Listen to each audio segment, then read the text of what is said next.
안녕하세요. 플로라 김원장입니다. 오늘은 무턱이나 돌출입 증상이 있는 경우에 부족한 턱끝의 모양을 만들기 위해서 필러 주사나 아니면은 실리콘 보형물을 턱끝에 넣는 치료를 하는 분들이 많이 있습니다. 이런 치료 방법에서 생길 수 있는 문제점과 또 이 치료 방법의 한계점에 대해서 알아보고 실제로 뼈 절골을 했을 때 어떤 변화가 생길 수 있는지 사례를 통해서 알아보는 시간을 갖도록 하겠습니다. 이분은 입이 나와 보여서 상담을 오신 분인데, 대개 입이 나온 분들이 무턱도 동반이 되고 또 턱끝이 나오면 입이 나온 것이 어느 정도 상쇄된다는 생각으로 턱끝에 보형물이나 필러를 맞는 분들이 많이 있습니다. 측면 모습에서 턱끝이 뒤로 후퇴되어 있고, CT를 보시면 입이 나온 곳에 비해 턱끝의 위치는 뒤로 후퇴되어 있습니다. 45도 골격을 보시면 치아와 턱끝 사이에 상형 문자 같은 그런 움푹 패인 모습을 보여주고 있습니다. 살짝 위에서 내려본 모습에서도 전반적으로 이렇게 움푹하게 패여 있는 그런 모양을 보여주고 있고요. 엑시알 뷰의 단면에서 보시면 뼈가 살짝 이렇게 들어가 있는 것이 보입니다. 즉 필러 주입을 하고 오랜 시간이 지나게 되면 턱끝 부분에 압력을 받아서 이런 식으로 뼈가 침식이 되는 문제가 생길 수가 있습니다. 턱끝의 편은 피질골과 그 다음에 그 사이에 있는 해면골로 이루어져 있는데, 시간이 오래되면 이런 피질골이 점점 밑으로 밀려 들어가서 얇아지고 모양 자체도 변형이 생길 수가 있습니다. 돌출입 수술을 하면서 턱끝 전진 수술을 하였고요. 턱끝 모양이 자연스럽게 개선이 된 것을 알 수 있습니다. 이렇게 뼈가 침식이 되게 되면 심한 경우에는 뼈의 모양 자체가 변형이 되고 뼈가 굉장히 얇아져서 절골을 하고 또 그것을 고정하기 위해 나사를 받기 위한 충분한 뼈의 두께가 안 나오는 경우도 있기 때문에 그런 점은 수술 전에 잘 판단을 해야 되겠고요. 마찬가지로 이분도 필러를 맞으신 분입니다. 측면 엑스레이 뷰에서 보시면 이 치아와 턱끝 사이의 부분이 굉장히 깊게 들어가 있는 것을 볼 수가 있습니다. 좀 전에 보여드렸던 케이스에 비해서 훨씬 더 광범위하게 뼈가 함몰이 되어 있는 것을 볼 수가 있습니다. 사지탈 뷰에서도 뼈가 함몰이 된 것이 명확하게 보이고 있는데, 마치 이 엑시알 뷰에서도 안쪽에 이런 완만한 곡선에 비해서 앞쪽의 피질골은 오돌도돌하게 함몰된 부분이 보이고 있습니다. 확대한 그림에서 보시면 이런 왕관 모양의 전체적인 함몰이 굉장히 뚜렷하게 보이고 있습니다. 이번에는 턱끝에 보형물을 넣었을 때 어떤 변화가 생기는지 보여드리도록 하겠습니다. 상당히 입이 나와 보이고 턱이 뒤로 후퇴되어 있는데, 이 상태가 보형물이 들어가 있는 상태이기 때문에 보형물이 들어가기 전에는 굉장히 턱끝이 뒤로 후퇴되어 있었겠죠. 뼈 모드로 보시면 정상적인 뼈 모양 앞에 약간 투명도가 다른 볼록한 부분이 있습니다. 이것은 보형물 앞쪽에 석회화가 돼서 이렇게 뼈를 감싸고 있는 것이고요. 사지탈 뷰에서 보시면 보형물 위아래에 석회화가 되어 있고 보형물 밑으로 살짝 뼈가 침식이 되어 있는 것을 확인할 수 있습니다. 하지만 아까 봤었던 필러에 비해서는 침식의 정도가 좀 덜한 것을 알 수가 있는데요.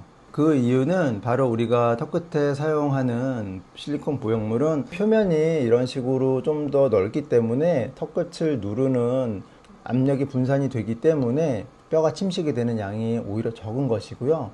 필러의 경우는 적은 양을 가장 부족한 부분에 집중적으로 넣기 때문에 그 부분에 압력을 받아서 뼈가 침식이 되고 흡수가 되는 정도가 더 심한 것입니다.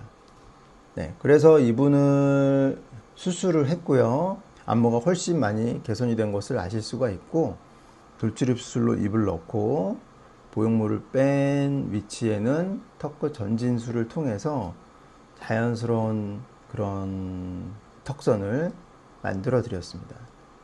보형물을 사용한 또 다른 케이스인데, 이분은 턱끝이 굉장히 많이 뒤로 들어가 있고 상악과 하악의 차이가 상당히 큰 편이셨습니다. 그래서 굉장히 큰 보형물이 들어갔는데, 보형물의 위치를 보시면 보형물이 이 턱 끝 부분에 위치한 것이 아니라 중간 부분에 위치한 것을 확인하실 수가 있고요.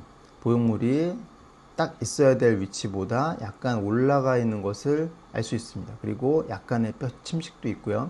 이렇게 보형물이 끌려 올라가는 것은 정확한 고정이 되지 않았기 때문에 근육이나 연부 조직의 힘에 의해서 보형물이 밀려서 올라가는 것이죠.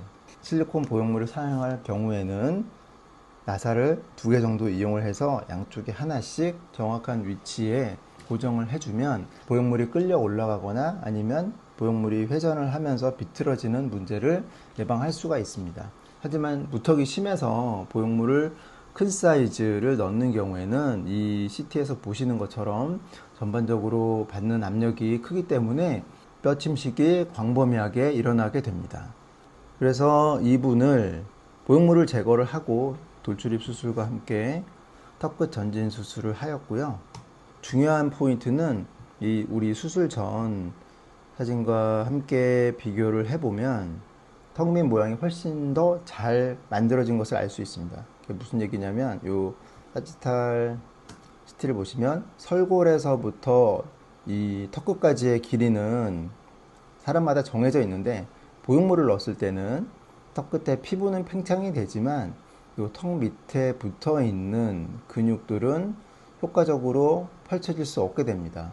그런데 턱끝뼈를 절골을 해서 전진을 시키게 되면 턱끝뼈가 앞으로 전진하면서 피부가 펼쳐지는 효과뿐만 아니라 턱 밑에 붙어 있는 그런 근육들의 일부도 같이 펴지기 때문에, 쉽게 생각하면 우리 빨랫줄이 늘어졌을 때 그걸 팽팽하게 조여주는 효과랑 비슷한 효과를 얻을 수 있다고 보시면 됩니다. 그래서 설골에서부터 턱 끝까지의 길이가 팽팽하게 펴지면서 좀 더 뚜렷한 턱과 목의 경계를 만들어 줄 수 있는 것입니다. 어떻게 보면 이게 무턱이 있을 때 필러 주사나 아니면 보형물 삽입에 비해서 턱끝 절골이 가지고 있는 가장 큰 장점이라고도 할 수 있는데요. 그 부분에 대해서는 다시 조금 이따 설명을 드리겠습니다. 좀 전 분들은 돌출입과 턱끝 전진을 같이 한 분들인데, 이런 분들 외에 돌출입 말고 턱끝 전진만 한 경우를 보시면 이분 같은 경우도 무턱이 굉장히 심해서 턱끝에 실리콘 보형물 삽입을 하셨고, 측면에서 보시면 정확한 위치보다 조금 위에 올라가 있고 뼈에 침식이 있습니다. 네, 45도에서 보시면 무턱이 굉장히 심하신데, 네, 여기서 보시면 보형물이 정확한 위치에 있지 않습니다. 정면 사진을 보시면 아까 설명드린 것처럼 보형물이 이런 식으로 회전하고 한쪽으로 이동한 그런 모양을 보여주고 있고요. 역시 고정을 하지 않았기 때문에 보형물이 이동이 된 것이고요. 수술은 2단 전진 절골을 시행하였고 2번 절골을 해서 절골량을 더 많이 늘리고 뼈가 길어지지 않도록 처리를 했습니다. 네, 보형물은 없어지고 턱선 또한 훨씬 더 잘 만들어진 것을 알 수 있습니다. 그래서 이것을 사지탈 뷰로 비교를 해보시면 턱 끝에서부터 설골까지 거리가 멀어지면서 턱의 바닥을 이루는 부분이 팽팽하게 펴지면서 턱과 목의 경계가 훨씬 더 잘 뚜렷하게 만들어진 것을 알 수 있습니다. 뭐 돌출입과 같이 하던 그렇지 않던 우리가 무턱이 있을 때는 턱끝 뼈 절골을 통해서 전진을 시켜주는 것이 턱선을 만들어주는데 좀 더 효과적일 수 있습니다. 왜 이런 차이가 생기는지 설명하기 위해서 새로운 분을 모셨습니다. 네, 중국에서 바로 오셨고요. 이것은 턱끝과 목의 단면을 좀 더 쉽게 이해할 수 있는 그런 모형이라고 보시면 되겠습니다. 턱끝을 이루는 모양은 일단 겉에 피부가 있고 밑에 피하 지방층, 그리고 그 주변에 이런 우리 많이 들어보셨겠지만 활경근이라고 턱 밑에 이렇게 쭉 펴주는 그런 근육이 있습니다. 요즘은 이제 뭐 이중목 수술이라고 해서 활경근을 묶어주는 수술도 많이들 하시는데요. 이것만 있는 것이 아니라 이 안쪽을 좀 더 자세히 들여다보면 턱 끝에서부터 이 설골까지 이어주는 이 목의 바닥을 이루어주는 여러 가지 근육들이 있습니다. 뭐 다이가스트릭 머슬, 뭐 제니오 하이오이드, 밀로 하이오이드, 뭐 여러 가지 근육들이 있는데 이런 근육들이 턱 끝에서부터 설골까지 연결이 되어 있어서 이 목의 바닥을 이루어주는 그런 근육이라고 보시면 되고요. 우리가 보형물을 넣어서 턱 끝에 피부만 앞으로 나갈 때는 이 피부와 활경근 쪽만 살짝 펴지는 효과가 있지만 턱끝 절골을 통해서 턱끝 뼈를 앞으로 이동시켜 줄 때는 피부, 그다음에 활경근 뿐만이 아니라 이 턱 밑을 이루는 근육의 일부도 같이 포함이 돼서 전진이 되기 때문에 이렇게 처져 있는 빨랫줄 같은 조직이 당겨지면서 펴지면서 턱 밑을 좀 더 올라붙게 해주는 그런 효과가 있는 것입니다. 그래서 무턱이 있는 분들은 턱이 뒤로 빠져 있는 것뿐만이 문제가 아니라 그로 인해서 이 턱과 목의 경계가 무너지면서 또렷한 인상을 주지 못하기 때문에 우리가 이런 것을 개선하기 위해서 필러나 보형물을 이용한 해결보다는 뼈 절골을 통해서 좀 더 효과적으로 턱선을 만들어주는 방법을 추천해 드리고 싶습니다. 오늘 이 시간을 같이 해준 새로운 친구분한테 감사의 말씀 드리고요. 다음 시간에도 재밌고 유익한 내용으로 찾아뵙도록 하겠습니다. 감사합니다.